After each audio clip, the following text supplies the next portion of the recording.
एक दिन बादशाह अपने वजीरों और मशीरों के साथ दरबार में मौजूद था। बादशाह का मूड काफी अच्छा था। वो नौजवान वजीर की तरफ मुड़ा और मुस्कुरा कर पूछा, तुम्हारी जिंदगी की सबसे बड़ी ख्वाहिश क्या है? वजीर शर्मा गया, उसने मुंह नीचे कर लिया। बादशाह ने कहका लगाया और बोला, तुम घबराओ नहीं, बस अपनी जिंदगी की सबसे बड़ी ख्वाहिश बताओ। वजीर घुटनों पर झुका और आजिज़ी से बोला, हुजूर आप दुनिया की खूबसूरत तरीन सल्तनत के मालिक हैं। मैं जब भी ये सल्तनत देखता हूँ तो मेरे दिल में ख्वाहिश पैदा होती है कि अगर इसका 10वां हिस्सा मेरा होता तो मैं दुनिया का खुशकिस्मत तरीन इंसान होता। वजीर खामोश हो गया। बादशाह ने कहका लगाया और बोला, मैं अगर तुम्हें अपनी आधी सल्तनत दे दूं तो तुम क्या करोगे? वजीर ने घबरा कर ऊपर देखा और आजिज़ी से बोला, बादशाह सलामत, ये कैसे मुमकिन है? मैं इतना खुशकिस्मत कैसे हो सकता हूँ? बादशाह ने फौरन सेक्रेटरी को बुलाया और उसे 2 अहकामात लिखने का हुक्म दिया। बादशाह ने पहले हुक्म के जरिए अपनी आधी सल्तनत नौजवान वजीर के हवाले करने का फरमान जारी कर दिया। दूसरे हुक्म में बादशाह ने वजीर का सर कलम करने का ऑर्डर दे दिया। वजीर दोनों अहकामात पर हैरान रह गया। बादशाह ने अहकामात पर मोहर लगाई और वजीर की आंखों में आंखें डालकर बोला, तुम्हारे पास 30 दिन है। तुमने इन 30 दिनों में सिर्फ 3 सवालों के जवाब तलाश करने हैं। तुम कामयाब हो गए तो मेरा दूसरा हुक्म मंसूख हो जाएगा और तुम्हें आधी सल्तनत मिल जाएगी, और अगर तुम नाकाम हो गए तो पहला हुक्म खारिज समझा जाएगा और दूसरे हुक्म के मुताबिक तुम्हारा सर उतार दिया जाएगा। वजीर की हैरत परेशानी में बदल गई। बादशाह ने उसके बाद कहा, मेरे 3 सवाल लिख लो। वजीर ने लिखना शुरू किया। बादशाह ने कहा, इंसान की जिंदगी की सबसे बड़ी सच्चाई क्या है? वो रुका और बोला, दूसरा सवाल, इंसान की जिंदगी का सबसे बड़ा धोखा क्या है? वो रुका और फिर बोला, तीसरा सवाल, इंसान की जिंदगी की सबसे बड़ी कमजोरी क्या है? बादशाह ने उसके बाद नकारे पर चोट लगवाई और बाआवाज बुलंद कहा, तुम्हारा वक्त शुरू होता है। वजीर ने दोनों परवाने उठाए और दरबार से दौड़ लगा दी। उसने उस शाम मुल्क भर के दानिश्वर, अदीब, मुफक्किर और ज़हीन लोग जमा किए और सवाल उनके सामने रख दिए। मुल्क भर के दानिश्वर सारी रात बहस करते रहे, लेकिन वो पहले सवाल पर ही कोई राय कायम ना कर सके। वजीर ने दूसरे दिन दानिश्वर बढ़ा दिए, लेकिन नतीजा वही निकला। वो आने वाले दिनों में लोग बढ़ाता रहा, मगर उसे कोई तसल्ली बख्श जवाब ना मिल सका। यहाँ तक कि वो मायूस होकर दारुल हुकूमत से बाहर निकल गया। वह सवाल उठाकर पूरे मुल्क में फिरा, मगर उसे कोई तसल्ली बख्श जवाब ना मिल सका। वो मारा मारा फिरता रहा, शहर शहर, गाँव गाँव की खाक छानता रहा। शाही लिबास फट गया, पगड़ी ढीली होकर गर्दन में लटक गई, जूते फट गए और पाँव में छाले पड़ गए। यहाँ तक कि शर्त का आखिरी दिन आ गया। अगले दिन उसने दरबार में पेश होना था। वजीर को यकीन था ये उसकी जिंदगी का आखिरी दिन है। कल उसकी गर्दन काट दी जाएगी और जिस्म शहर के मरकजी पुल पर लटका दिया जाएगा। वो मायूसी के आलम में दारुल हुकूमत की कच्ची आबादी में गया। आबादी के सिरे पर एक फकीर की झोंपड़ी थी। वो गिरता पड़ता उस कुटिया तक पहुंच गया। फकीर सूखी रोटी पानी में डुबोकर खा रहा था, साथ ही दूध का प्याला पड़ा था और फकीर का कुत्ता दूध पी रहा था। फकीर ने वजीर की हालत देखी, कहका लगाया और बोला, जनाबे आली, आप सही जगह पहुँचे हैं। आपके 3 सवालों के जवाब मेरे पास हैं। वजीर ने हैरत से उसकी तरफ देखा और पूछा,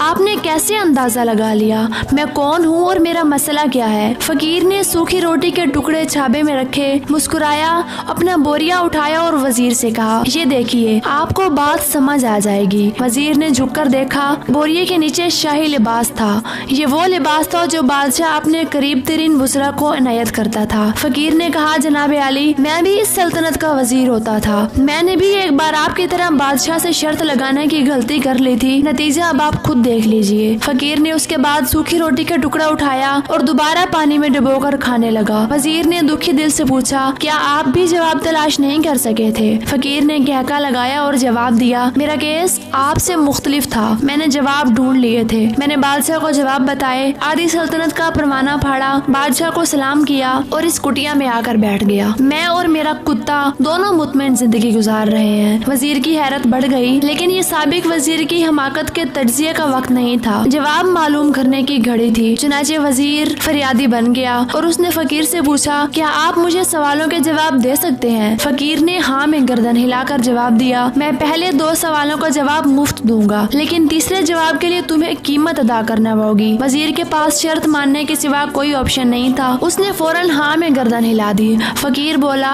दुनिया की सबसे बड़ी सच्चाई मौत है। इंसान कोई भी हो, कुछ भी हो, वो इस सच्चाई से नहीं बच सकता। वो रुका और बोला, इंसान की जिंदगी का सबसे बड़ा धोखा जिंदगी है। हम में से हर शख्स जिंदगी को दायमी समझकर इसके धोखे में आ जाता है। फकीर के दोनों जवाब नाकाबिले तरदीद थे। वजीर सरशार हो गया। उसने अब तीसरे जवाब के लिए फकीर से शर्त पूछी। फकीर ने क्या लगाया। कुत्ते के सामने से दूध का प्याला उठाया, वजीर के हाथ में दिया और कहा, मैं आपको तीसरे सवाल का जवाब उस वक्त तक नहीं दूंगा जब तक आप ये दूध नहीं पीते। वजीर के माथे पर पसीना आ गया। उसने नफरत से प्याला जमीन पर रख दिया। वह किसी कीमत पर कुत्ते का बचा हुआ दूध नहीं पीना चाहता था। फकीर ने कंधे उचकाए और कहा, ठीक है, तुम्हारे पास अब दो रास्ते हैं। तुम इनकार कर दो और शाही जलाद कल तुम्हारा सर उतार दे, या फिर तुम ये दूध पियो और तुम्हारी जान भी बच जाए। तुम आधी सल्तनत के मालिक भी बन जाओ। फैसला बहरहाल तुमने करना है। वजीर मुश्किल में फंस गया। एक तरफ जिंदगी और आधी सल्तनत थी और दूसरी तरफ कुत्ते का बचा हुआ दूध था। वो सोचता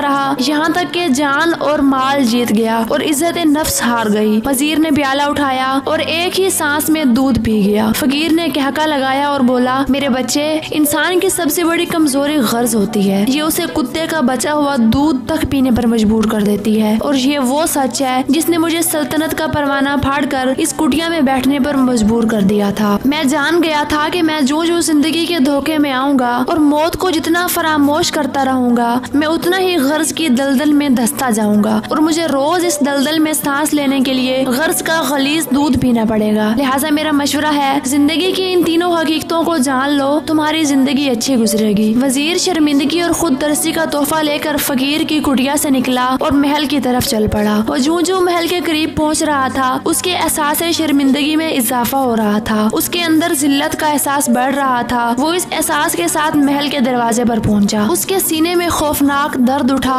वो घोड़े से गिरा, लंबी हिचकी ली और उसकी रूह परवाज कर गई। दोस्तों, हमें किसी दिन किसी ठंडी जगह पर बैठकर जिंदगी के इन बुनियादी सवालों पर जरूर गौर करना चाहिए। हमें ये सोचना चाहिए, हम लोग कहीं जिंदगी के धोखे में आकर गर्ज के पीछे तो नहीं भाग रहे। हम लोग कहीं मौत को फरामोश तो नहीं कर बैठे। हम कहीं इस कहानी के वजीर तो नहीं बन गए। मुझे यकीन है, हम लोगों ने जिस दिन ये सोच लिया, उस दिन हम गर्ज के इन गलीज प्यालों से बालातर हो जाएंगे। उम्मीद है आपको आज की ये वीडियो पसंद आई होगी। अगर वीडियो पसंद आई है तो वीडियो को लाइक करें और चैनल को सब्सक्राइब नहीं किया तो चैनल को भी सब्सक्राइब करें। शुक्रिया।